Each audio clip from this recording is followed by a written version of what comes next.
ప్రభునందు ప్రియ పరిశుద్ధ దేవుని కుమారులారా, మన ప్రభువును రక్షకులైన యేసుక్రీస్తు వారి పరిశుద్ధ నామములో శుభములు వందనాలు తెలియజేస్తున్నాను. దేవునికి స్తోత్రములు.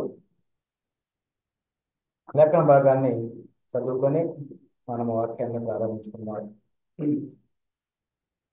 హెబ్రీయులకు రాసిన పత్రిక 12వ అధ్యాయము 9 నుంచి 10 వచనాలను ఒకసారి చదువుకున్నాం. హెబ్రీయులకు రాసిన పత్రిక 12వ అధ్యాయము 9 నుంచి 10 వచనాలు. మరియు శరీర సంబంధులైన తండ్రులు మనకు శిక్షకులై ఉండిరి, వారి యందు భయభక్తులు కలిగి ఇంటిమి. అట్లయితే ఆత్మలకు తండ్రి అయిన వానికి మరి ఎక్కువగా లోబడి బ్రతకవలెను కదా. వారు కొన్ని దినముల మట్టుకు తమకిష్టం వచ్చినట్టు మనల్ని శిక్షించిరి, కానీ మనము తన పరిశుద్ధతలో పాలు పొందవలనని మన మేలు కొరకే ఆయన శిక్షించుతున్నాడు. ప్రార్థన చేసుకుని వాక్యాన్ని ప్రారంభించుకుందాం.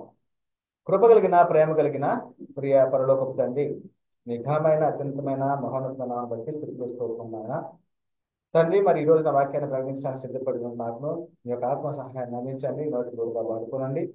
ఆత్మ సంబంధమైన సంగతులు, ఆత్మ సంబంధమైన సంగతులు చదివించుకుంటూ ఉన్నట్టుగా ప్రకటించడానికి శక్తిని జ్ఞానాన్ని దయచేయండి. ఆయన పిలిచినటువంటి ప్రతి ఒక్కరిలో తండ్రి ఆ వాక్యాలను గ్రహించగలిగి ఆ వాక్య ప్రకారంగా అనుసరించి జీవించడానికి మీ కృపలో భద్రపరచమని మా ప్రభువును రక్షకుడైన యేసుక్రీస్తు వారి అతి పరిశుద్ధ నామంలో మిక్కిలి విధముగా ప్రార్థించి వేడుకొంటున్నాం పరమ తండ్రి, ఆమేన్.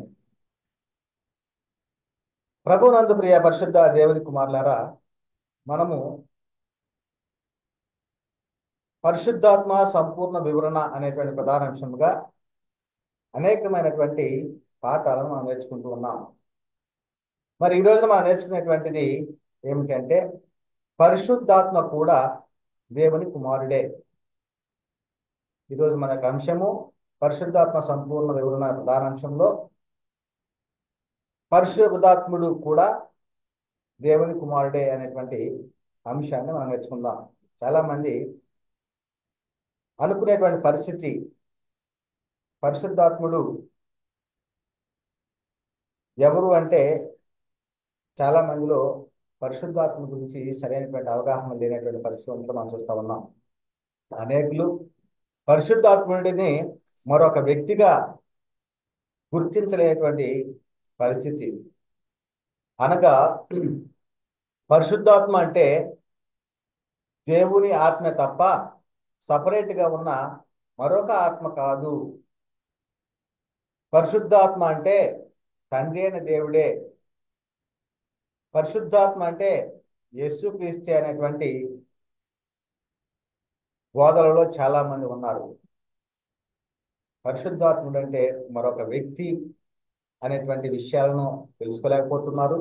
పరిశుద్ధాత్ముడు అంటే ఆయన కూడా దేవుని కుమారుడే అనేటువంటి విషయాలు కూడా గ్రహించలేక ఈ పరిశుద్ధాత్మను గురించి మరి సంపూర్ణమైన అవగాహన లేనటువంటి పరిస్థితులు నేటి క్రైస్తవ్యము ఉన్నట్లుగా మనం చూస్తా ఉన్నాం పిల్లారా.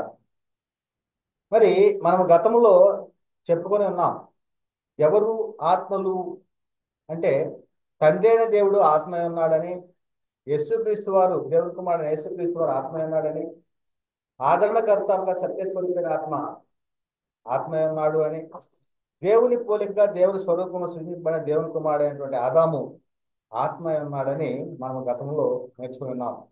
అదేవిధంగా ఎవరు పరిశుద్ధాత్ముడు అంటే, అందరికీ తండ్రి అయిన దేవుడు పరిశుద్ధాత్ముడు, పరిశుద్ధమైన ఆత్మ కలిగినటువంటి వాడు అని, అదేవిధంగా దేవుని కుమారుడు అనేటువంటి యేసుక్రీస్తు పరిశుద్ధాత్ముడు, పరిశుద్ధమైన ఆత్మ ఉన్నాడు అని, అదేవిధంగా ఆదరణకర్త అనగా సత్యస్వరూపమైన ఆత్మ పరిశుద్ధాత్ముడు, పరిశుద్ధమైన ఆత్మ ఉన్నాడు అని, దేవుని పోలికగా సృజించబడి దేవుని స్వరూపంలో ఉన్నటువంటి దేవుని కుమారుడు అయినటువంటి ఆదాము పరిశుద్ధాత్ముడు, పరిశుద్ధమైన ఆత్మ ఉన్నాడు అని, అదే విధముగా క్రీస్తు రక్తంలో కడగబడి క్రీస్తునందు పరిశుద్ధపరచబడిన వారై పరిశుద్ధులుగా ఉండకు పిలువబడినటువంటి క్రైస్తవులు అనబడినటువంటి వారు పరిశుద్ధాత్ముడు అని, పరిశుద్ధమైన ఆత్మ ఉన్నాడు అని గతంలో మనం స్పష్టంగా నేర్చుకుని ఉన్నాం పిల్లారా. ఈరోజు మనం నేర్చుకునేటువంటి అంశము పరిశుద్ధాత్ముడు కూడా దేవుని కుమారుడే. మనం యేసుక్రీస్తు వారిని దేవుని కుమారుడే అని స్పష్టంగా తెలుసుకుని ఉన్నాం. పరిశుద్ధాత్మ యేసుక్రీస్తు వారు ఏమన్నాడు? శరీరం బట్టి దావీదు సంతానము గాను పరిశుద్ధమైన ఆత్మను బట్టి దేవుని కుమారుడు గాను ప్రభావంతో నిరూపించబడ్డాడు అనేటువంటి విషయం మనం స్పష్టంగా తెలుసుకున్నాం. అదే విధముగా మరి పరిశుద్ధాత్ముడు కూడా దేవుని కుమారుడే అనేటువంటి ఈ యొక్క అంశాన్ని మనము ఈ రోజున స్పష్టంగా తెలుసుకుందాం పిల్లారా. ఎందుకంటే ఎవరు ఈ పరిశుద్ధాత్ముడు అంటే తండ్రి అనే దేవుడే పరిశుద్ధాత్ముడు అనేటువంటి పరిస్థితి నేటి కాలంలో. ఎవరు ఈ పరిశుద్ధాత్ముడు అంటే దేవుని కుమారుడు అని యేసుక్రీస్తే పరిశుద్ధాత్ముడు అనేటువంటి పరిస్థితి నేటి కాలంలో.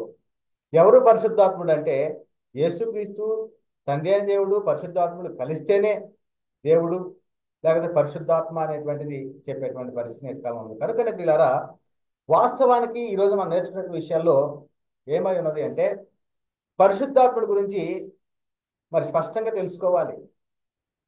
ఆ పరిశుద్ధాత్ముడు ఎవరో, ఆయన తండ్రి అయిన దేవునికి ఏమవుతాడో అనేటువంటి విషయాలు మనం స్పష్టంగా నేర్చుకునేటప్పుడు పరిశుద్ధాత్ముడు తండ్రి అయిన దేవునికి యేసుక్రీస్తుకు వేరుగా ఉన్న మరొక వ్యక్తి అనేటువంటి విషయాన్ని మొదటగా నేర్చుకుందాం. ఆ తర్వాత యేసుక్రీస్తు మరి ఈ పరిశుద్ధాత్మ గురించి వాగ్దానం తండ్రి వలన పొంది కుమ్మరించి ఉన్నాడు అనేటువంటి తర్వాత నేర్చుకుందాం. మూడవదిగా పరిశుద్ధాత్మ కూడా దేవుని కుమారుడు అనేటువంటి విషయాలు ఈ రోజున ప్రాముఖ్యంగా ఈ యొక్క మూడు విషయాల గురించి మనం నేర్చుకున్నాం పిల్లారా. మరి అయితే మరి తండ్రి అయిన దేవుడు, దేవుని కుమారుడు అని యేసుక్రీస్తు కాకుండా మరొక వ్యక్తి పరిశుద్ధాత్ముడా, ఆదరణకర్త సత్యస్వరూపైన ఆత్మ అయిన పరిశుద్ధాత్ముడు దేవుని కుమారుడా అంటే అవును, తండ్రి అయిన దేవుడు దేవుని కుమారుడు యేసుక్రీస్తు కాకుండా వేరొక వ్యక్తి పరిశుద్ధాత్ముడే. ఆదరణకర్త అనగా సత్యస్వరూపైన ఆత్మ పరిశుద్ధాత్ముడు దేవుని కుమారుడు అనేటువంటిది లేఖనాల ఆధారంతోనే మనం స్పష్టంగా తెలుసుకుందాం. చాలా మంది పరిశుద్ధాత్ముడు దేవుని కుమారుడు అంటే నమ్మలేనటువంటి పరిస్థితిలో ఉన్నారు. ఏంటి పరిశుద్ధాత్ముడు దేవుని కుమారుడా? పరిశుద్ధాత్ముడే దేవుడు కదా, పరిశుద్ధాత్ముడే యేసుక్రీస్తు కదా, వీళ్ళు ముగ్గురు కలిస్తేనే దేవుడు కాదా అనేటువంటి భిన్నమైన బోధల్లో నేటి కాలంలో ఈ యొక్క సాతాను సమాజంలో బోధించేటువంటి పరిస్థితి పిల్లారా. అయితే ఈ రోజున మరి పరిశుద్ధాత్ముడు తండ్రి అయిన దేవునికి వేరుగా ఉన్నటువంటి వేరొక వ్యక్తి లేదా మరొక వ్యక్తి అనేటువంటిది గ్రహించాలి. ఈ రోజున మొదటిగా మనం నేర్చుకున్నాం పిల్లారా. మరి ఈ యొక్క విషయం కనుక మనం పరిశీలన చేసినట్లయితే పరిశుద్ధాత్ముడి గురించి దేవుని కుమారుడు అని యేసుక్రీస్తు వారి మాటలో మనం చూసినట్లయితే ఏం చెప్తున్నాడు? తండ్రి యొద్ద నుండి మీ యొద్దకు నేను పంపబోవు ఆదరణకర్త అనగా తండ్రి యొద్ద నుండి బయలుదేరి సత్య స్వరూపిన ఆత్మ వచ్చినప్పుడు ఆయన నన్ను కూర్చి సాక్ష్యం ఇచ్చును అంటున్నాడు. ఇది యోహాను సువార్త 15వ అధ్యాయము 26వ వచనంలో రాయబడి ఉంది పిల్లారా. ఏమంటున్నాడు? తండ్రి యొద్ద నుండి అంటే తండ్రి ఎక్కడున్నాడు? పరలోకంలో ఉన్నాడు. ఈ పరిశుద్ధాత్ముడు కూడా ఎక్కడున్నాడు? తండ్రి యొద్దనే ఉన్నాడు. అదే చెప్తున్నాడు, తండ్రి యొద్ద నుండి మీ యొద్దకు నేను పంపబోవు ఆదరణకర్త అంటున్నాడు. అనగా తండ్రి యొద్ద నుండి బయలుదేరు సత్య స్వరూపి అయినటువంటి ఆత్మ వచ్చినప్పుడు ఆయన నన్ను గూర్చి సాక్ష్యం ఇస్తాడు. యేసుక్రీస్తు వారు మృతులను తిరిగి పునరుత్థానం తర్వాత ఆయన తండ్రి వద్దకు వెళ్ళినప్పుడు తండ్రి వద్ద ఉన్నటువంటి ఆదరణకర్త ఈ లోకానికి వస్తాడు. ఆయన ఏం చెప్తాడంటే నన్ను గూర్చి సాక్ష్యం ఇస్తాడు అనేటువంటి యేసుక్రీస్తు వారు తన శిష్యులతోటి చెప్తున్నటువంటి మాటల ప్రియులారా. ఇదే విషయం ఇంకా ఆ యోహాను సువార్త 14వ అధ్యాయం 25-26 వచనాల్లో నేను మీ వద్ద ఉండగానే ఈ మాటలు మీతో చెప్పి తిని ఆదరణకర్త అనగా తండ్రి నా నామమున పంపబో పరిశుద్ధాత్మ సమస్తమును మీకు బోధించి నేను మీతో చెప్పిన సంగతులన్నిటిని మీకు జ్ఞాపకం చేయను. ఈయన ఏం చేస్తాడట అంటే నేను ఇప్పటి వరకు ఏదైతే మీకు బోధించానో ఆయన ఇంకా వాటిని గుర్తు చేస్తాడు, ఇంకా సమస్తాన్ని కూడా బోధిస్తాడు అనేటువంటిది చెప్పబడుతున్నాడు పిల్లరా. ఇంకా యోహాను సువార్త 16వ అధ్యాయం 7-8 వచనాల్లో అయితే నేను మీతో సత్యము చెబుతున్నాను అంటున్నాడు. ఏం చెప్తున్నాడు యేసుక్రీస్తు వారు? అయితే మీతో సత్యం చెప్తున్నాను, నేను వెళ్ళిపోవటం వల్ల మీకు ప్రయోజనకరము, నేను వెళ్ళిపోవటం వల్ల మీకు ప్రయోజనకరము, నేను వెళ్ళని ఎడల ఆదరణకర్త మీ వద్దకు రాడు. ఏమంటున్నాడు? ఆదరణకర్త అనగా సత్య స్వరూపైన ఆత్మ. ఆదరణకర్త మీ వద్దకు రాడు, నేను వెళ్ళిన ఎడల ఆయనను మీ వద్దకు పంపుదును, ఆయన వచ్చి పాపమును గూర్చియు నీతిని గూర్చియు తీర్పును గూర్చి లోకమును ఒప్పుకొన చేయును అనేటువంటిది ఇక్కడ యేసుక్రీస్తు వారు తాను ప్రత్యక్షంగా బోధించిన కాలంలో తన శిష్యులతోటి పరిశుద్ధాత్ముడి గురించి చెప్తున్నాడు మాటలు. అంటే పరిశుద్ధాత్ముడు ఎవరు అంటే తండ్రి అయిన దేవునికి యేసుక్రీస్తుకు వేరుగా ఉన్నటువంటి వేరొక వ్యక్తి అనేటువంటిది ఇక్కడ మనకు స్పష్టంగానే అర్థమవుతా ఉంది పిల్లారా. ఇదే విషయాన్ని మరి పౌలు గారు కనుక మనం పౌలుగా అపోస్తలుడైన పేతురు గారు చెప్పిన సందర్భాన్ని మనం చూసినట్లయితే అపోస్తుల కార్యం 2వ అధ్యాయము 32 నుంచి 33 వచనాల్లో ఈ యేసును దేవుడు లేపెను, యేసును దేవుడు లేపెను, దీనికి మేమందరము సాక్షులము అంటున్నాడు. ఇంకేమంటున్నాడు? కాగా ఆయన దేవుని కుడిపార్శ్వమున హెచ్చించబడి పరిశుద్ధాత్మను గూర్చిన వాగ్దానమును తండ్రి వలన పొంది మీరు చూచుచూ వినుచున్న దీనిని కుమ్మరించి ఉన్నాడు. మరి పేతురు గారు మొదటి శతాబ్ద కాలంలో మొట్టమొదటిసారిగా ఆయన పరిశుద్ధాత్ముని చేత పరిశుద్ధాత్ముడిని కుమ్మరింపడటం, వారి మీద పరిశుద్ధాత్మ దిగి రావటము, ఆ పరిశుద్ధాత్మ చేత ప్రేరేపించబడి మాట్లాడటము, ఇవన్నీ కూడా అక్కడ చెప్తున్నటువంటి సందర్భం ఇది. ఏమంటారు? మీరు చూచుచూ వినుచున్న దీనిని కుమ్మరించి ఉన్నాడు అనేటువంటి. అదేవిధంగా అపోస్తలుడైన పౌలు గారు కూడా ఏం చెప్తున్నాడు అంటే దేవుని యొద్ద నుండి వచ్చి ఆత్మను పొంది ఉన్నాము అంటున్నాడు. పౌలు గారు చెప్తున్నాడు దేవుని యొద్ద నుండి వచ్చి ఆత్మను పొంది ఉన్నాము. ఎక్కడుంది? కొరింథీ రాసినటువంటి మొదటి పత్రిక 2వ అధ్యాయంలో 12 నుంచి 13 వచనాల్లో రాయబడి ఉంది. చాలా మంది ఇటువంటి విషయాలని గ్రహించలేక మరి తండ్రి అయిన దేవుడే పరిశుద్ధాత్ముడు, యేసుక్రీస్తే పరిశుద్ధాత్ముడు, త్రియేకుడు, త్రిత్వముల ఏకత్వము అనేటువంటి బోధలు చేస్తూ మరి పరిశుద్ధాత్మ గురించి సంపూర్ణమైన అవగాహన లేకపోవటం వలన మరి అపవాది సొత్తుగా మారిపోతున్నట్టు మనం చూస్తా ఉన్నాం పిల్లారా. ఇక్కడ ఏం చెప్పబడతా ఉంది? దేవుని వలన మనకు దయచేయబడిన వాటిని తెలుసుకొనుటకై మనము లౌకికాత్మను కాక దేవుని యొద్ద నుండి వచ్చే ఆత్మను పొంది ఉన్నాము. ఎక్కడి నుంచి వచ్చిన ఆత్మను పొందుకొని ఉన్నారంట అపోస్తులు? దేవుని యొద్ద నుండి వచ్చినటువంటి ఆత్మను పొందుకొని ఉన్నాం. అందుకని యేసుక్రీస్తు వారు ఏం చెప్తూ ఉన్నాడు ఇక్కడ?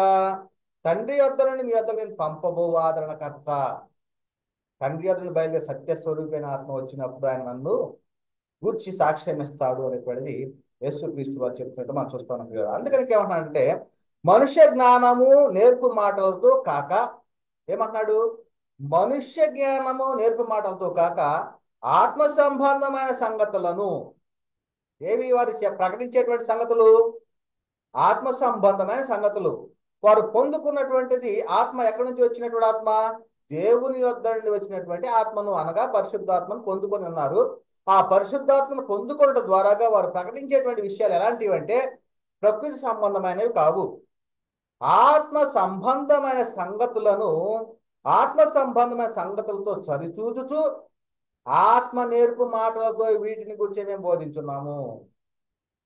వారు ఏటికు ఎలా బోధిస్తూ ఉన్నారంటే ఆత్మ నేర్పు మాటలతోనే వీటిని గురించి మేము బోధించున్నాము. అంటే దేవుని యొద్ద నుండి వచ్చినటువంటి ఆత్మను పొందుకొని ఉన్నారు. ఆ ఆత్మ ఏదైతే నేర్పుతా ఉన్నాడో ఆ ఆత్మ నేర్పు మాటలను గురించే మేము బోధించుచున్నాము అనేటువంటి ఇక్కడ అపోస్తలుడైన పౌలు గారు చెప్తున్నారు కదా. ఇంకా ఏమంటున్నాడు అంటే కొరింథీ రాసిన మొదటి పత్రికలోనే 12వ అధ్యాయం 18వ వచనంలో మీ యొద్దకు వెళ్ళుటకు తీతును హెచ్చరించి అతనితో కూడా ఒక సహోదరుని పంపితిని.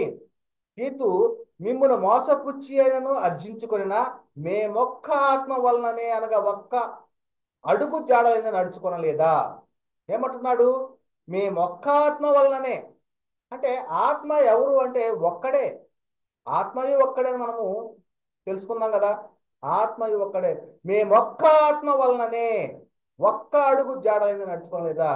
అంటే క్రీస్తు యేసు యొక్క అపోస్తులు అందరూ కూడా మరి ఎవరిని బట్టి నడుచుకున్నారంటే పరిశుద్ధాత్మను బట్టే. వారు ఎక్కడ నేర్చుకున్నారంటే ఆత్మ నేర్పు మాటలతోటే. మరి ఈ విధముగా వారు చెప్పారు, వారు ప్రకటించారు, ఆ అడుగు జాడైన నడుచుకున్నట్లుగా మనం చూస్తా ఉన్నాం పిల్లారా. ఇంకా విషయానికి వచ్చినట్లయితే అపోస్తుల కార్యం 20వ అధ్యాయం 25వ వచనంలో సంఘాన్ని కాయటానికి అధ్యక్షులుగా నియమించిన వాడు ఎవరు అంటే పరిశుద్ధాత్ముడే అని చెప్పబడతా ఉంది. చెప్తున్నాడు, దేవుడు తన స్వరక్తం ఇచ్చి సంపాదించిన తన సంఘమును కాయుటకు పరిశుద్ధాత్మ, అంటే సంఘాన్ని కాయటానికి, సంఘమును సర్వసత్యము నడిపించడానికి, సంఘము నిష్కలంకముగాను నిర్దోషమైనదిగా ఉండటానికి, మరి ఆ విధంగా ఉండాలంటే మరి అధ్యక్షులుగా ఎవరు నియమించారు అంటే పరిశుద్ధాత్ముడే అధ్యక్షులుగా నియమించినట్టుగా మనం చూస్తా ఉన్నాం. ఈ కాయుటకు పరిశుద్ధాత్మ మిమ్మల్ని దేని యందు అధ్యక్షులుగా ఉంచెనో ఆ యావత్తు మందని గూర్చి మీ మట్టుకు మిమ్మల్ని గూర్చి జాగ్రత్తగా ఉండు. ఇది అపోస్తలుడైన పౌలు గారు పరిశుద్ధాత్మని గురించి చెప్తున్నట్టు మాటలు. పేతురు గారు చెప్పిన మాటలు మనం విన్నాం. యేసుక్రీస్తు వారు చెప్పిన మాటలు మనం విన్నాం. అదేవిధంగా బాప్తిస్మం ఇచ్చేటువంటి యోహాను మరి ఇశ్రాయేలీలకు యేసుక్రీస్తు వారిని, అనగా దేవుని కుమారుడైన యేసుక్రీస్తుని ప్రత్యక్షపరచడానికి మరి అతనికి ఒక ఆధారం ఉంది, ఒక రుజువు ఉంది. అదేమిటంటే దేవుని ఆత్మ పావురం వలె ఎవరి మీదకైతే దిగి వచ్చునో అతడే దేవుని కుమారుడని ఇశ్రాయేలుకు ప్రత్యక్షపరచాలి. అది ఆ యొక్క ఆధారం, ఆ యొక్క రుజువు మరి బహిరంగంగా బహిర్గతమైనట్లు మనం చూస్తా ఉన్నాం. అది ఎక్కడ అంటే మత్తయి సువార్తలో 3వ అధ్యాయము 16 నుంచి 17 వచనాల్లో ఆయన చెప్పే మాటలు మనం చూసినట్లయితే, యేసు బాప్తిస్మం పొందిన వెంటనే, అంటే యోహాను గారు ఎందుకు బాప్తిస్మం ఇస్తూ ఉన్నాడు అంటే యేసు క్రీస్తు వారు వస్తాడు, ఆ వచ్చినప్పుడు ఆయన మీదకు పావురము పరిశుద్ధాత్ముడు దిగి వస్తాడు, ఈయన ఇశ్రాయేలీలకు దేవుని కుమారుడు అని ప్రత్యక్షపరచాలి. ఇది యోహాన్ గారి యొక్క కాన్సెప్ట్, ఆయన ప్రాముఖ్యమైన ఉద్దేశం. అది మారు మనసు నిమిత్తమై బాప్తిస్మం ఇచ్చినట్లు మనం చూస్తూ ఉన్నాం. ఇక్కడ చెప్తున్నాడు, యేసు బాప్తిస్మం పొందిన వెంటనే నీళ్ల నుండి ఒడ్డునకు వచ్చెను, ఇదిగో ఆకాశము తెరవబడెను, దేవుని ఆత్మ పావురము వలె దిగి. ఎవరి ఆత్మ అంటున్నాడు ఇక్కడ? దేవుని ఆత్మ. అంటే దేవుని ఆత్మ అనగా ఏమై ఉన్నాడు? పరిశుద్ధాత్ముడే అన్నాడు. దేవుని ఆత్మ పావురము వలె దిగి తన మీదకి వచ్చుట చూసెను, మరియు ఇదిగో ఈయన నా ప్రియకుమారుడు, ఆయన నేను ఆనందించున్నాను ఒక శబ్దము ఆకాశం నుండి వచ్చాను. అంటే ఆకాశం నుండి ఒక శబ్దము, తండ్రి అయిన దేవుడు మాట్లాడినట్టు మాట, ఈయన నా ప్రియకుమారుడు అని. అదే విధముగా మరి బాప్తిస్మం పొందిన వెంటనే దేవుని ఆత్మ పావురం వలె తన మీదకి దిగి వచ్చటం అనేటువంటి ఇవన్నీ కూడా ఏకకాలంలో ముగ్గురు మనం చూస్తూ ఉన్నాం. యేసుక్రీస్తు వారు బాప్తిస్మం పొందుకోవటము, అదేవిధంగా పరిశుద్ధాత్ముడు దిగి రావటము, అదేవిధంగా తండ్రి దేవుని యొక్క స్వరము కూడా వింటము. మరి ముగ్గురు వేరు వ్యక్తులుగా ఉన్నట్లుగానే మనం ఇక్కడ చూస్తూ ఉన్నాము. కనుక మరి ఇంకా ఏమి అంటున్నాడంటే యోహాను సువార్త 1వ అధ్యాయము 31 నుంచి 34 వచనాల్లో మరి ఆయన బాప్తిస్మం ఎందుకు ఇస్తూ ఉన్నాడు? మరి ఇశ్రాయేలుకు యేసుక్రీస్తు దేవుని కుమారుడని ప్రత్యక్షపరచడానికి. ఆ రుజువు ఎలాగా కనిపెట్టగలిగాడు అంటే అక్కడ చెబుతున్నాడు, నేను ఆయనను ఎరుగనైతిని గాని, అంటే వాస్తవానికి యేసుక్రీస్తు వారు ఎవరో ఆయనకు తెలియదు, ఆయన చూడలేదు, కానీ ఆయన కోసం ఎదురు చూస్తూ ఉన్నాడు. ఆయన వస్తాడు, బాప్తిస్మం తీసుకుంటాడు, ఆ తీసుకున్నప్పుడు ఈ రుజువు కనపడుతుంది అనేటువంటి ఇక్కడ చెప్తున్నాడు. నేను ఆయన ఎరుగనైతిని కానీ ఆయన ఇశ్రాయేలుకు ప్రత్యక్షమగుటకు నేను నీళ్లలో బాప్తిస్మం ఇచ్చుచూ వచ్చినాను. ఎందుకు బాప్తిస్మం ఇస్తానికి వచ్చాడు యోహాను గారు అంటే ఇశ్రాయేలుకి యేసుక్రీస్తు వారిని ప్రత్యక్షపరచడానికి. ఆయన ఏమని ఇశ్రాయేలు ప్రత్యక్షపరచాలి? ఈయన దేవుని కుమారుడు, లోక పాపం మోసుకొని పో దేవుని గొర్రె పిల్ల అనేటువంటిది యేసుక్రీస్తు వారి గురించి ఇశ్రాయేలు ప్రత్యక్షపరచడానికి ఆయన బాప్తిస్మం ఇస్తూ ఉన్నట్టు మనం చూస్తూ ఉన్నాం. ఇంకా దానికి ఏమంటున్నాడంటే, మరి యోహాను సాక్ష్యం ఇచ్చుచు ఆత్మ పావురము వలె ఆకాశం దిగివచ్చుట చూసి తిని. ఆత్మ అంటే దేవుని ఆత్మ అనగా పరిశుద్ధాత్ముడు దిగివచ్చుట చూసి తిని, ఆ ఆత్మ ఆయన మీద నిలిచెను. నేను ఆయనను ఎరుగనైతిని గాని బాప్తిస్మం ఇచ్చుటకు నన్ను పంపిన వాడు నీవెవని మీద ఆత్మ దిగివచ్చి నిలుచుట చూతువో ఆయనే పరిశుద్ధాత్మలోను బాప్తిస్మం ఇచ్చువాడని నాతో చెప్పాను. ఈయనే దేవుని కుమారుడని నేను తెలుసుకొని సాక్ష్యం ఇచ్చి తిని. చూడండి, మరి యోహాను గారి విషయంలో మరి పరిశుద్ధాత్ముడు దిగి వచ్చినప్పుడు ఆయన ఎవరు అంటే ఇశ్రాయేలు ప్రత్యక్షపరచాలి అంటే దేవుని కుమారుడు అని ప్రత్యక్షపరచాలి. మరి దేవుని కుమారుడు అని ప్రత్యక్షపరచడానికి ఆయన మరి ఏది అయితే కలిగి ఉన్నాడు అంటే ఎవరి మీదకి ఆత్మ నిలుచుట వచ్చుట చూతూ ఆయన పరిశుద్ధాత్మలోను బాప్తిస్మం ఇచ్చేవాడు కనుకనే ఈయన దేవుని కుమారుడు అని ప్రత్యక్షపరిచాడు. ఇక్కడ ప్రాముఖ్యంగా మనకి ఇవన్నీ కూడా అర్థమవుతూ ఉన్నాయి. అంటే దేవునికిని యేసుక్రీస్తు వానికి వేరుగా మరొక వ్యక్తి పరిశుద్ధాత్ముడు అనేటువంటిది స్పష్టంగానే మనకు అర్థమవుతూ ఉంది. అయితే సృష్టి నిర్మాణ క్రమంలోనూ నరులను సృజించేటువంటి క్రమంలోనూ వారి భాషలు తారుమారు చేసేటువంటి క్రమంలో కూడా ఈ ముగ్గురు వ్యక్తులు మరి ప్రాధాన్యత ఉన్నట్లుగా మనం చూస్తా ఉన్నాం. ఇదే లేఖనం చెప్పబడతా ఉంది. తండ్రి అయిన దేవుడు మరియు దేవుని కుమారుడు యేసుక్రీస్తు, దేవుని కుమారుడైన పరిశుద్ధాత్ముడు, ఈ ముగ్గురి పాత్ర ఉన్నట్లుగా లేఖనాలు చెప్పబడతా ఉన్నాయి.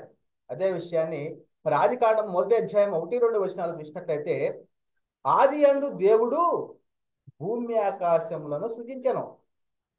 ఆ తర్వాత ఏముంది? భూమి నిరాకారముగాను శూన్యముగాను ఉండెను, చీకటి అగాధ జలము పైన కమ్మి ఉండెను, దేవుని ఆత్మ జలముల పైన అల్లాడుచుండెను. దేవుని ఆత్మ అనగా పరిశుద్ధాత్ముడు అల్లాడుచుండెను అంటున్నాడు.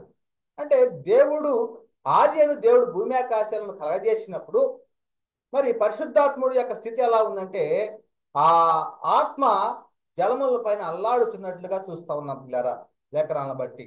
అదే విధముగా మరి నరులను సృజించినప్పుడు అక్కడ చెప్పబడుతూ ఉంది దేవుడు మన స్వరూపమందు అంటున్నాడు. ఇక్కడ మన అంటే ఏకవచనమా బహువచనమా అంటే ఒకరైతేనే ఏమన్నా నేను అంటాడు, ఒకరికంటే ఎక్కువ ఉంటేనే ఏమన్నా మనము అనేటువంటిది మనం సంబోధిస్తూ ఉంటాం. అదేవిధంగా ఇక్కడ ఏమంటే దేవుడు మన స్వరూపమందు మన పోలిక చొప్పున నరులను చేయదము అనేటువంటిది ఇక్కడ చెప్పబడతా ఉంది. మరి వారి యొక్క భాషలు కూడా తారుమార్చేటువంటి క్రమంలో కూడా మనము దిగిపోయి అంటున్నాడు. మనము దిగిపోయి అనేటువంటి మాట చెప్పిన మనం చూస్తూ ఉన్నాం. ఆదికాండము 11:6-7 అప్పుడు యెహోవా ఇదిగో జనము ఒక్కటే, వారందరికీ భాష ఒక్కటే, వారు ఈ పని ఆరంభించున్నారు, ఇక మీదట వారు చేయదలసి ఏ పని అయినా చేయకుండా వారికి ఆటంకమేమీ ఉండదు గనుక మనము దిగిపోయి. ఇప్పుడు ఎక్కడున్నారు? తండ్రి అయిన దేవుడు యేసుక్రీస్తు వారు పరిశుద్ధాత్ముడు ఎక్కడున్నారు అంటే పరలోకంలో ఉన్నారు. పరలోకంలో దిగిపోయి అంటున్నాడు. దిగిపోయి వారిలో ఒకని మాట ఒకరికి తెలియకుండా అక్కడ వారి భాషను తారుమారు చేయడం రండని అనుకొనెను. చూడండి, మరి ఇక్కడ స్పష్టంగా మనకు అర్థమవుతోంది ఏమని? సృష్టి నిర్మాణ క్రమంలోను నరులను సృజించే క్రమంలోను వారి భాషను తారుమార్చే క్రమంలోను ముగ్గురి పాత్ర ఉన్నట్లుగా మనం చూస్తూ ఉన్నాము. ముగ్గురు వేరు వేరు వ్యక్తులుగా ఉన్నట్లుగా లేఖనాలే స్పష్టంగా అర్థమవుతా ఉన్నాయి. ఇది మొదటగా మనం తెలుసుకున్నటువంటిది. రెండవదిగా ఏమిటంటే యేసుక్రీస్తు ఈ పరిశుద్ధాత్మ వాగ్దానము తండ్రి వలన పొంది కుమ్మరించి ఉన్నాడు. అది పరిశుద్ధాత్మ అనేటువంటి వేరొక వ్యక్తి అనేటువంటిది మనకి అర్థమవుతా ఉంది. ఇదే చెప్తున్నారు కదా, యేసును దేవుడు లేపిన మేమందరం సాక్షులము కాగా ఆయన దేవుని కుడిపార్శ్వన హెచ్చించబడి పరిశుద్ధాత్మ గురించి వాగ్దానము తండ్రి వలన పొంది మీరు చూచుచూ వినుచూ ఉన్నటువంటి దీన్ని కుమ్మరించి ఉన్నాడు అని అపోస్తలుడైన పేతురు గారు చెప్పిన సందర్భాన్ని చూస్తూ ఉన్నాం. అదేవిధంగా యోహాను సువార్త 14:16-17 నేను తండ్రిని వేడుకొందును. ఇది యేసుక్రీస్తు ఈ యొక్క పరిశుద్ధాత్మను గురించి వాగ్దానం తండ్రి వల్ల పొందినటువంటి క్రమమును మనం చూస్తా ఉన్నాం. ఇప్పుడు వేరొక ఆదరణకర్తను అంటున్నాడు, నేను తండ్రిని వేడుకొందును, మీ వద్ద ఎల్లప్పుడూ ఉండుటకై ఆయన వేరొక ఆదరణకర్తను అనగా సత్య స్వరూపి యొక్క ఆత్మను మీకు అనుగ్రహించును. మీకు అనుగ్రహిస్తాడు. ఎవరిని అంటే వేరొక ఆదరణకర్తను అనగా సత్య స్వరూపి ఆత్మను మీకు అనుగ్రహించును. లోకం ఆయనను చూడదు, ఆయనను ఎరుగదు కనుక ఆయనను పొందనేరరు. మీరు ఆయనను ఎరుగుదురు, ఆయన మీతో కూడా నివసించును, మీలో ఉండును. ఇది పరిశుద్ధాత్మను గురించి చెప్పబడుతున్న మాటలో ప్రభువైన యేసుక్రీస్తు వారు. అదేవిధంగా పరిశుద్ధాత్మ గురించి అనేక మంది ప్రవక్తలు కూడా ప్రవచించారు. ప్రాముఖ్యంగా మరి ఏవేల గ్రంథంలో రాయబడినటువంటిది 2:25-29 తరువాత నేను సర్వజనుల మీద నా ఆత్మను కుమ్మరించును, మీ కుమారులను మీ కుమార్తెలను ప్రవచనం చెప్పుదురు, మీ ముసలి వారు కలలు కందురు, మీ యవ్వనులు దర్శనం చూతురు. ఆ దినములలో నేను పనివారి మీదను పనికత్తెల మీదను ఆత్మను కుమ్మరించును. అంటే ఏవేల ప్రవక్త ద్వారాగా ప్రవచించబడినటువంటిది పరిశుద్ధాత్మను గురించి. ఆ పరిశుద్ధాత్ముడు మరి తండ్రి వలన వాగ్దానం పొందినటువంటి పరిశుద్ధాత్ముడు. దీన్ని నెరవేర్పుగా ఎప్పుడు చూస్తూ ఉన్నాము? పెంతెకోస్తు పండుగ దినం నాడు మనం చూస్తూ ఉన్నాం.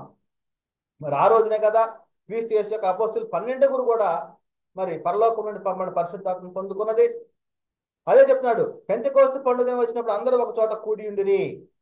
అపోస్తుల కార్యము 2వ అధ్యాయంలో 1-4 అప్పుడు వేగముగా వీసు బలమైన గాలి వంటి ఒక ధ్వని ఆకాశం నుండి అకస్మాత్తుగా వారు కూర్చున్న ఇల్లు అంతయు నిండెను. మరియు అగ్ని జ్వాలల వంటి నాలుకలు విభాగింపబడినట్లుగా వారికి కనబడి వారిలో ఒక్కొక్కని మీద వ్రాలగా అందరూ పరిశుద్ధాత్మతో నిండిన వారై ఆ ఆత్మ వారికి వాక్శక్తి అనుగ్రహించిన కొలది అన్య భాషలతో మాట్లాడసాగిరి. ఇది పెంతెకోస్తు పండుగ దినం నాడు ఏదైతే తండ్రి వలన వాగ్దానం పొందిన పరిశుద్ధాత్ముడు మరి ఆ రోజున ఆ యొక్క నెరవేర్పుగా మనం చూస్తా ఉన్నాం. కనుకనే పరలోకం నుండి పంపబడిన పరిశుద్ధాత్మను పొందుకున్నటువంటి 12 మంది అపోస్తులు సువార్తను ప్రకటించడం ప్రారంభించారు. ఆ సువార్త ప్రకటించబడినప్పుడు మరి సుమారుగా 3000 మంది బాప్తిస్మం కూడా తీసుకున్నట్లుగా మనం చూస్తా ఉన్నాం. పిల్లారా, ఇదే విషయాలు చెప్పబడుతుంది. పేతురు గారు రాసిన మొదటి పత్రిక 1వ అధ్యాయం 12వ పరలోకం నుండి పంపబడిన పరిశుద్ధాత్మ వలన మీకు సువార్త ప్రకటించిన వారి ద్వారా మీకు ఇప్పుడు తెలుపబడిన సంగతుల విషయమై అంటున్నాడు. ఎక్కడి నుంచి పంపబడి ఉన్నాడు పరిశుద్ధాత్ముడు? పరలోకం నుండి పంపబడిన పరిశుద్ధాత్మ వలన మీకు సువార్త ప్రకటించిన వారి ద్వారాగా. అంటే సువార్త ప్రకటించినది ఎవరు అంటే అపోస్తులు. ఎలా ప్రకటించారు అంటే పరలోకం నుండి పరిశుద్ధాత్మ చేత ప్రేరేపించబడి దేవుని మూలముగా పలికినటువంటివి సువార్త.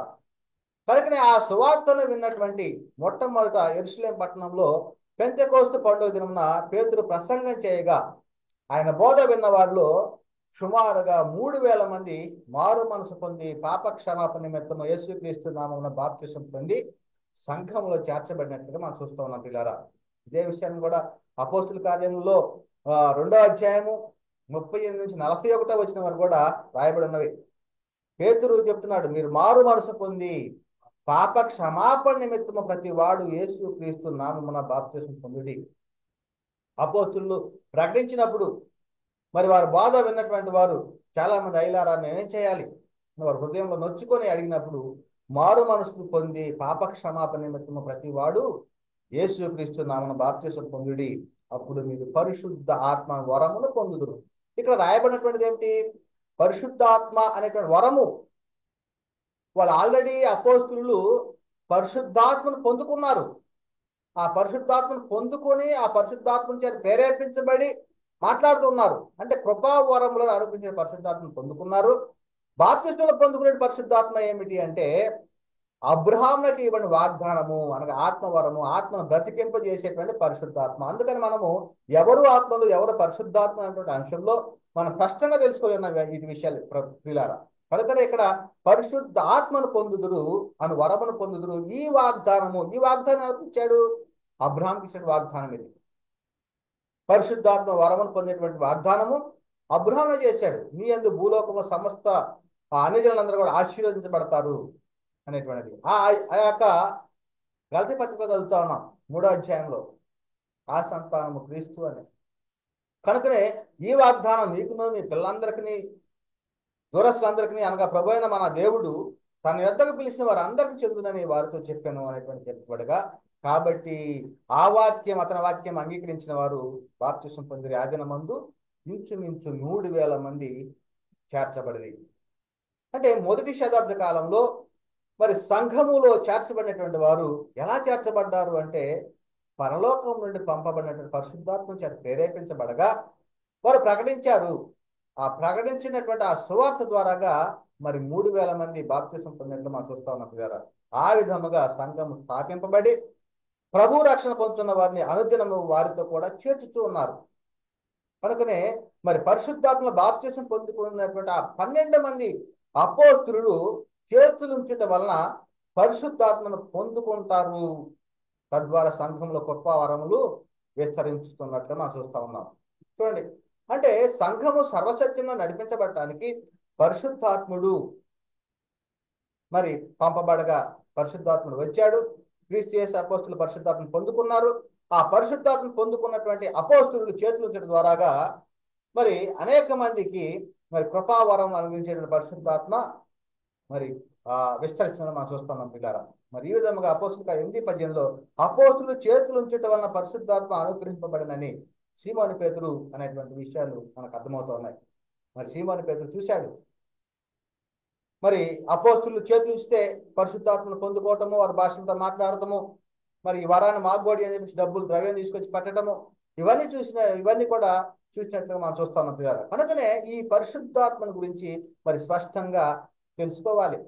ఈ పరిశుద్ధాత్మ గురించి మనం స్పష్టంగా తెలుసుకోకపోవటం వల్లనే ఏమి జరుగుతూ ఉంది అంటే, తండ్రి అయిన దేవుడే పరిశుద్ధాత్ముడు అని, యేసుక్రీస్తే పరిశుద్ధాత్ముడు అని, మరి ముగ్గురు కలిస్తేనే పరిశుద్ధాత్ముడు అని మరి చాలా మంది బోధిస్తున్నారు, ఆ బోధల్లోనే ఉంటూ ఉన్నారు. కానీ వాస్తవానికి లేఖనాలు ఏం చెప్పబడతా ఉన్నవి అంటే, తండ్రికిని దేవుని కుమారుడు యేసుక్రీస్తుకు వేరుగా మరొక వ్యక్తే పరిశుద్ధాత్ముడు. ఈ పరిశుద్ధాత్ముడు ఏం చేస్తూ ఉన్నాడు అంటే, సంఘాన్ని సర్వసత్యంలో నడిపిస్తూ ఉన్నాడు. సంఘం కావలసినటువంటి ఆ స్థిరమైన ప్రవచన వాక్యాన్ని మరి అందిస్తూ ఉన్నట్లుగా మనం చూస్తున్నాం. కనుకనే ఈ పరిశుద్ధాత్ముడు ఎవరు అని అంటే, ఈయన దేవుని కుమారుడే. ఇది మనం ప్రాముఖ్యమైన అంశం. ఇప్పటివరకు మనం ప్రధానంగా ఏం నేర్చుకున్నాము? పరిశుద్ధాత్ముడు వేరొక వ్యక్తి. మరి యేసుక్రీస్తు మరి వాగ్దానం పొందినటువంటి తండ్రి వలన మరి వాగ్దానం పొందినటువంటి పరిశుద్ధాత్ముడు అనేటువంటి విషయాలు మనం నేర్చుకుని ఉండగా, ఇప్పుడు మనం నేర్చుకునేటువంటిది ఏమిటంటే, పరిశుద్ధాత్ముడు కూడా దేవుని కుమారుడే. మరి చాలా మంది దీన్ని గ్రహించలేకపోతూ ఉన్నారు. పరిశుద్ధాత్ముడు అంటారు, దేవుని కుమారుడు అంటారేంటి? పరిశుద్ధాత్ముడు కూడా తండ్రి అయిన దేవుడే, పరిశుద్ధాత్ముడు కూడా యేసుక్రీస్తే అనేటువంటి వారు ఉంటున్నారు. కానీ ఇక్కడ లేఖనం ఏం చెప్పబడుతుంది? పరిశుద్ధాత్ముడు కూడా దేవుని కుమారుడే. ఇది లేఖనాల ఆధారంతో మనం స్పష్టంగా తెలుసుకుందాం. మనము ఉన్నది ఉన్నట్లుగా మరి తెలుసుకోవాలి, ఆ ప్రకారంగానే మనం అనుసరించాలి, ఆ ప్రకారంగానే మనం జీవించాలి. అయితే పరిశుద్ధాత్మ గురించి స్పష్టంగా తెలుసుకోవాలి అంటే మరి దేవుని కుటుంబం గురించి మనం తెలుసుకోవాలి. దేవునికి ఒక కుటుంబం ఉంది. ఆ కుటుంబం గురించి చెప్పబడుతోంది. దేవునికి ఒక ఇల్లు ఉంది. ఆ ఇంటి సభ్యులమే ఎవరు అంటే మనము. దేవునికి ఒక కుటుంబం ఉంది. ఆ కుటుంబ సభ్యులమే మనము అనేటువంటిది లేఖనాలు చెప్పబడతా ఉంది. ఎఫెసీ పత్రిక 3:14 ఈ హేతువు చేత పరలోకమునందును భూమి మీదను ఉన్న ప్రతి కుటుంబం అంటున్నాడు. ఏ కుటుంబం ఇది? పరిశుద్ధులు ఉన్నటువంటి కుటుంబం. అదే చెప్తున్నాడు, ఈ హేతువు చేత పరలోకమందును భూమి మీదను ఉన్న ప్రతి కుటుంబము ఏ తండ్రిని బట్టి కుటుంబం అని పిలువబడుతున్నదో ఆ తండ్రి ఎదుట నేను మోకాళ్ళు ఉని. అంటే పరలోకంలో ఉన్నటువంటి కుటుంబము అనగా తండ్రి అయిన దేవుడు, యేసుక్రీస్తు వారు, పరిశుద్ధాత్ముడు. వీరితో పాటుగా భూమి మీద ఉన్న కుటుంబం ఎవరు? పరిశుద్ధపరచబడి పరిశుద్ధులు ఉంటే పిలువబడినటువంటి క్రైస్తవులు అనబడినటువంటి వారు. మరి వీళ్ళందరిని బట్టి ఏమంటున్నారంటే, వీళ్ళందరూ కూడా ఒక కుటుంబం, ఇదే దేవుని కుటుంబము అని. ఇంకెక్కడ ఏం చెప్పబడతా ఉందంటే, ఎఫెసీ పత్రిక 2:18-19 ఈయన ద్వారానే మనం ఉభయులము.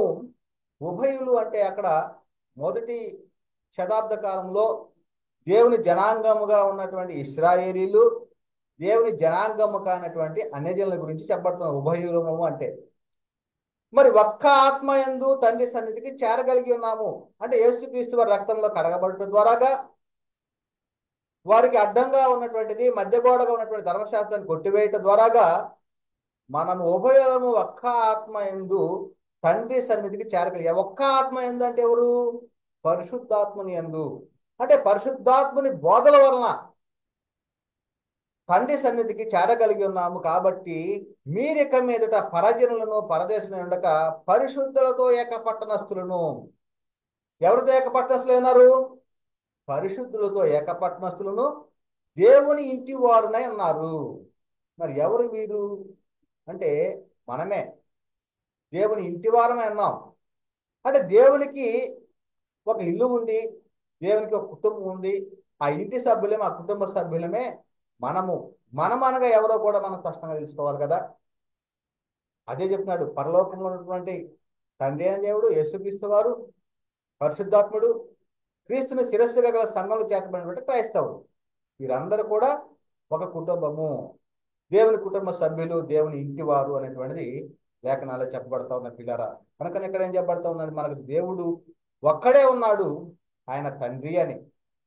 అదే కొరింథీయులకు రాసినటువంటి మొదటి పత్రిక 8వ అధ్యాయము 5-6 వచనాల్లో, దేవతలు అనబడిన వారును ప్రభువులు అనబడిన వారును అనేకులు ఉన్నారు, ఆకాశమందైనను భూమి మీదనైనను దేవతలు అనబడినవి ఉన్నను మనకు ఒక్కడే దేవుడు ఉన్నాడు, ఆయన తండ్రి.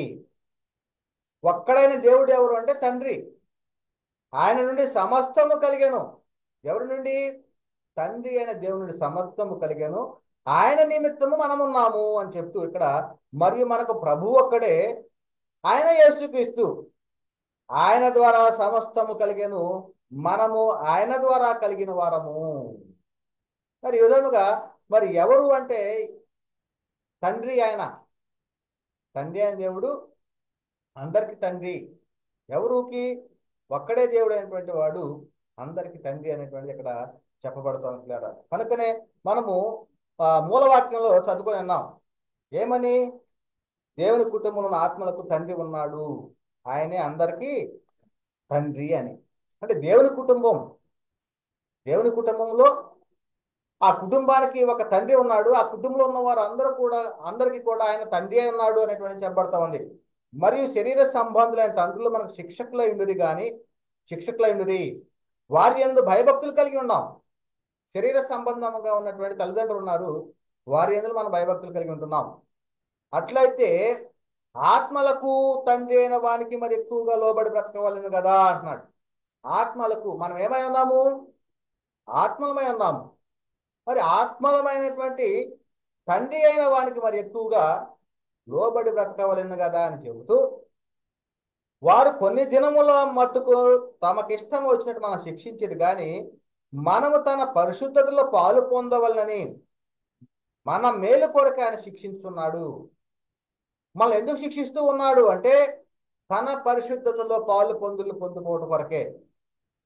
పరిశుద్ధతలో తను ఏదైతే నేను పరిశుద్ధులైన కనుక మీరు కూడా సమస్త ప్రవర్తన పరిశుద్ధులై ఉండండి అని చెప్పి ఉండగా, మరి ఆ పరిశుద్ధతలో పాలు పొందుకోవటం కొరకే మనం శిక్షిస్తూ ఉన్నాడు అనేటువంటిది ఇక్కడ లేఖనం చెప్పబడతా ఉంది పిల్లారా. కనుక ఇంకా ప్రాముఖ్యమైన ఆధారంగా మనం చూసినట్టయితే ఈయన పరిశుద్ధాత్ముడు కూడా దేవుని కుమారుడే అనేటువంటి దానికి రుజువులు, మరి ప్రాముఖ్యమైనటువంటి ఒక రిఫరెన్స్ మనం చూసినట్టు ఈ ఒక్క రిఫరెన్స్ అయితే సరిపోతుంది. మరి ఏమిటంటే ఎఫెసీయులకు రాసిన పత్రిక 4వ అధ్యాయము 4-6 వచనాల్లో రాయబడి ఉంటుంది. శరీరము ఒక్కటే. జాగ్రత్తగా వినండి, వింటే అర్థమవుతుంది. శరీరం ఒక్కటే అనగా శరీరం అంటే ఏమిటి? సంఘము. క్రీస్తుని శిరస్సుగా కలిగినటువంటి సంఘము.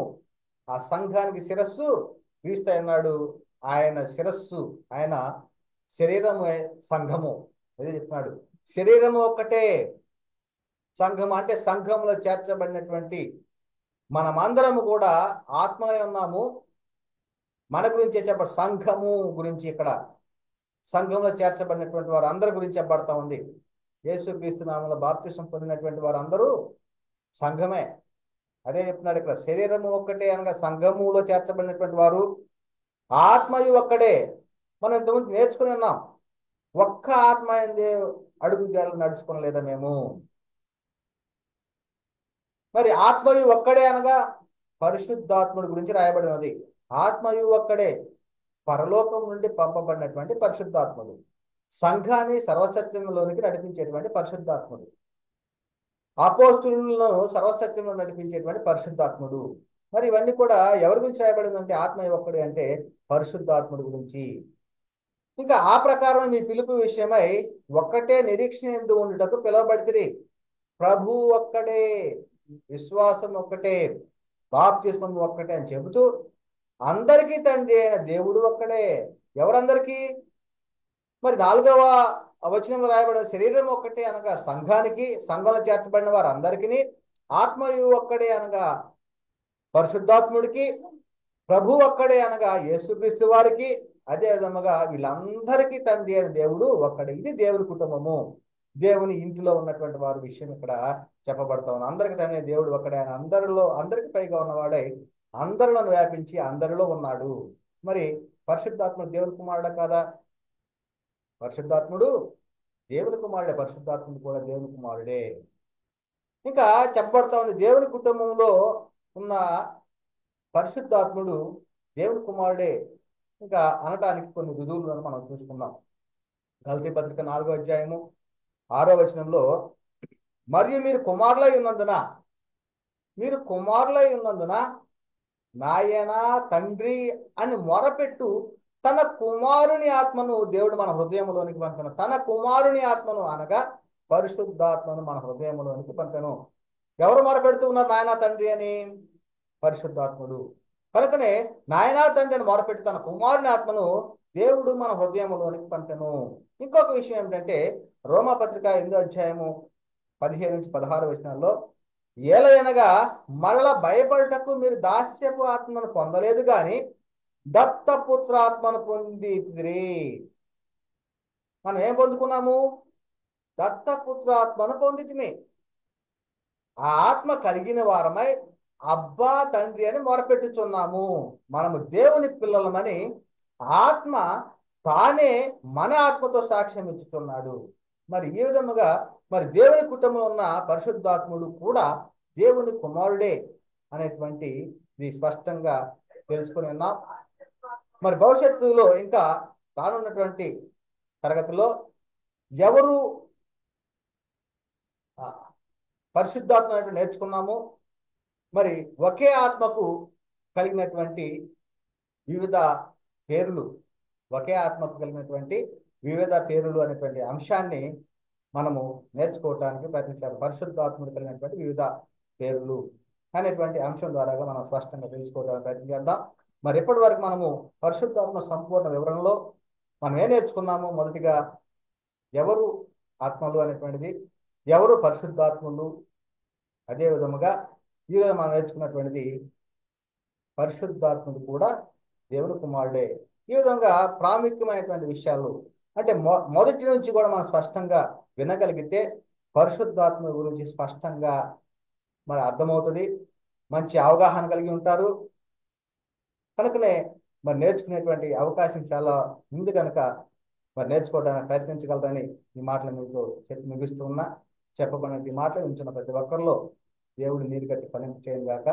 చెప్పబడిన మాటలు దేవుడు దీవించి ఆశీర్వదించిన గాక.